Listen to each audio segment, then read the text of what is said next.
De Papo com Cidinha volta, desta vez, a falar de um assunto muito interessante. Trata-se do Curta Feliz.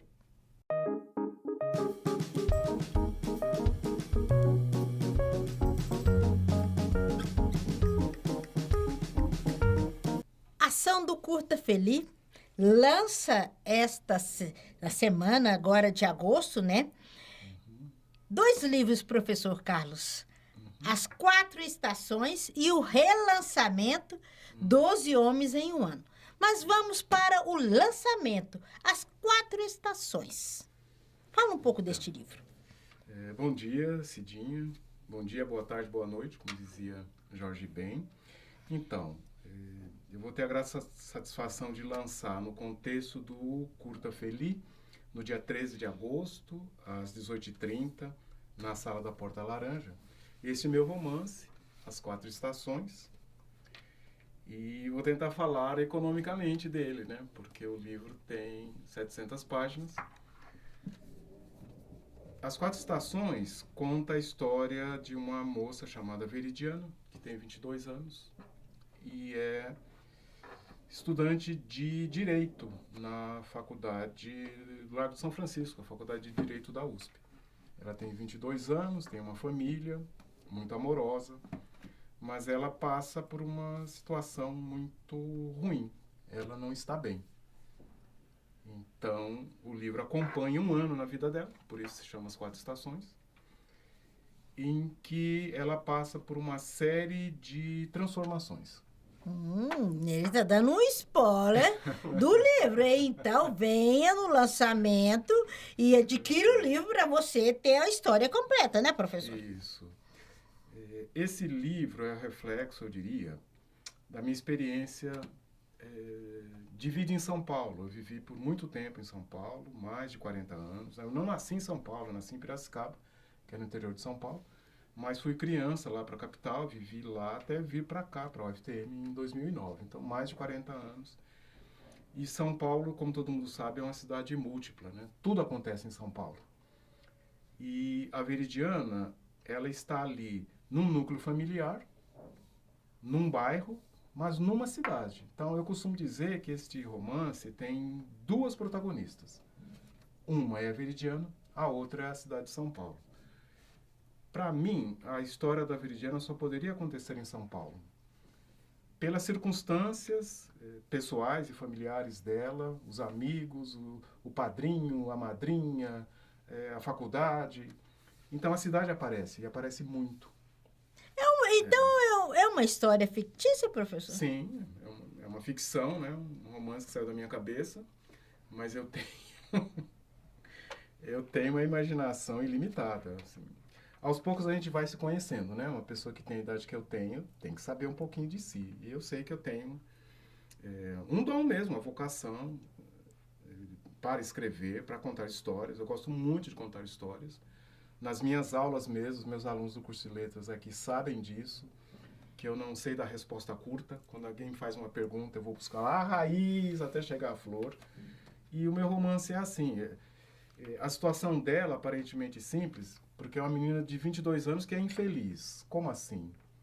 Tem uma família estável, pai tem emprego, mãe tem emprego, ela está terminando o curso de Direito, tem um futuro assegurado, como é que é infeliz, né? Então, aparentemente, é uma situação que se resume em duas linhas, mas é preciso saber o que leva a isso.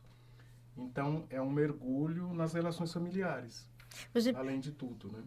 o senhor colocou mais de 700 páginas. Quanto tempo, a curiosidade, né? Quanto tempo demorou para escrever esse livro, professor? Olha, entre 3 e 4 anos foi o tempo que eu levei para escrever, porque a história rende, né? Assim, vai rendendo, é bem detalhado.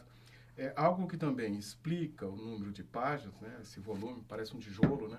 Mas eu me orgulho muito, assim, eu gosto de livro grosso, eu sempre gostei, sempre disse para os alunos, né? Que livro bom é livro grosso, né? Porque o fino não satisfaz, né? Quem tem a minha idade vai lembrar por que eu estou falando isso. Era um comercial que tinha lá nos anos 70 e tal. Mas aqui não temos tanto tempo. Mas a questão é, por que o livro ficou tão grosso? Não é só porque eu tenho muita imaginação, não. É porque eu entendo que todos nós somos explicados pela nossa família. Nós não somos quem somos sem a nossa família. As famílias, como diz o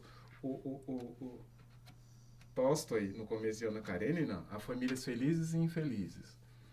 Mas então, elas podem ser felizes e infelizes, podem ser grandes, podem ser pequenas, ter muita gente, ter pouca gente, mas ninguém escapa à sua família.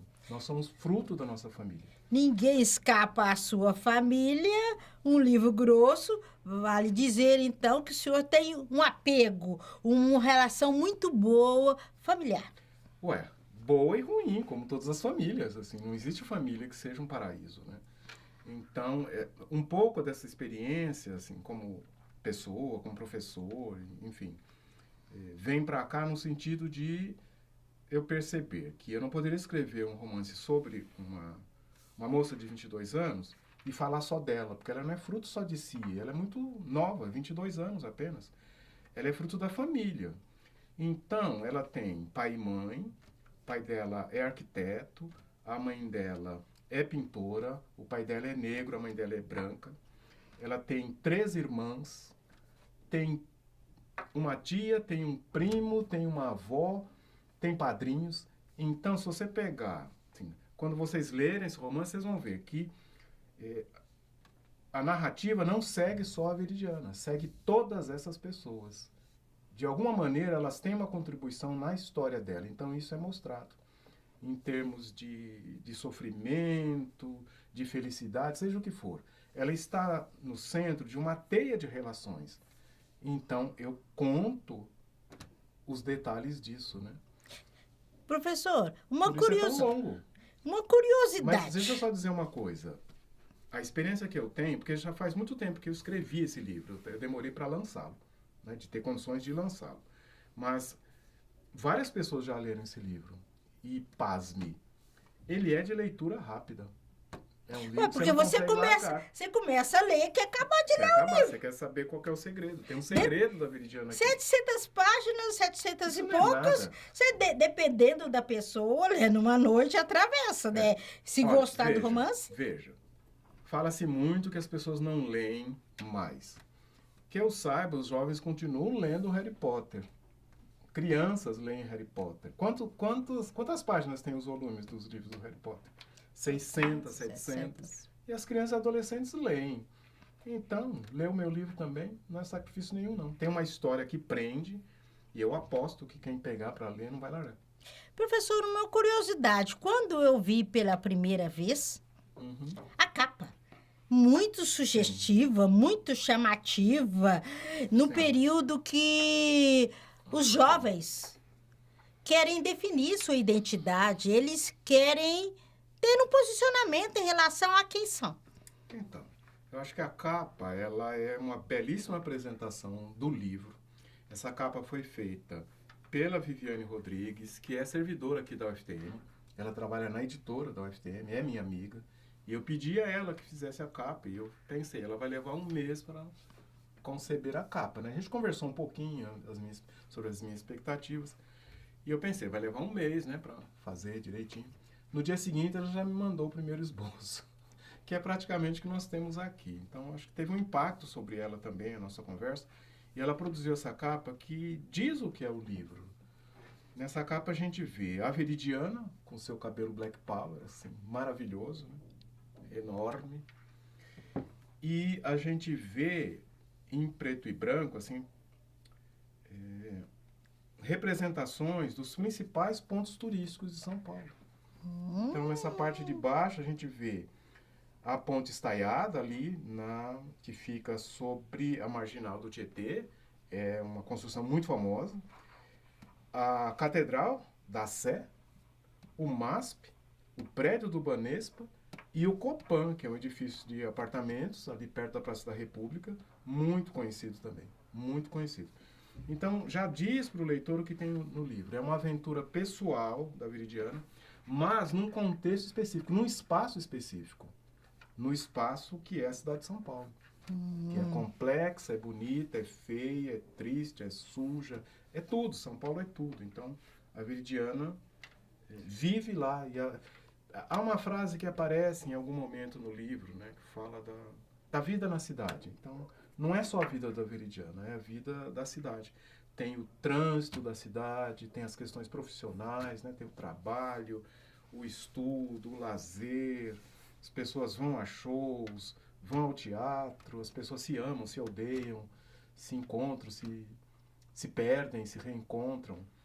E até essa questão étnica, né? Então, para mim, há uma questão muito séria na minha literatura. Eu não digo que eu tenha pensado isso antes, mas eu tenho já 4 romances escritos, né? Já publiquei 12 Homens em um Ano, a gente fala dele daqui a pouco. Estou publicando As 4 Estações, mas eu tenho já um outro livro pronto, um na metade e um planejado. Então, a minha intenção é escrever e publicar 5 romances. Todos eles têm como protagonistas pessoas negras, que é o que eu quero fazer, é o que eu quero escrever. O senhor falou, a minha pretensão é escrever e publicar 5 romances. Sim. Por quê? Depois o senhor vai parar? Ué, foram as ideias que eu tive até agora. Se eu tiver mais alguma, posso escrever. Mas eu me satisfaço se eu conseguir escrever e publicar esses 5, porque eles vão dar um panorama de um recorte social e étnico que para mim é muito importante. Então eu disse, né, todos os protagonistas dos meus romances são pessoas negras, mas são pessoas negras de uma classe social específica, são pessoas de classe média. Porque eu acho que falta isso na literatura brasileira. Na verdade, na literatura brasileira faltam negros, ponto. Faltam personagens negras, ponto. Quando aparecem, mesmo em autores negros, a tendência é falar de pessoas pobres, de modo geral. Não estou dizendo que todos, não estou dizendo isso. Estou dizendo de modo geral. Então, eu penso que a minha contribuição deve ser num outro sentido, falar de um outro recorte, de uma outra classe, que é praticamente invisível.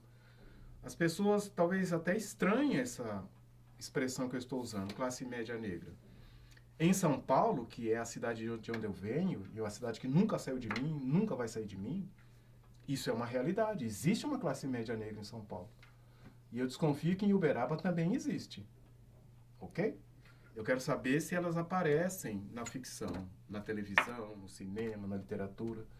Então, eu não vou ficar esperando e não vou ficar criticando que não apareçam. Eu falei, eu vou escrever. Se não há nenhum romance brasileiro com uma protagonista negra, jovem, que quer ser advogada e que tem um pai arquiteto negro, se não existe, eu vou escrever. Então, eu escrevi.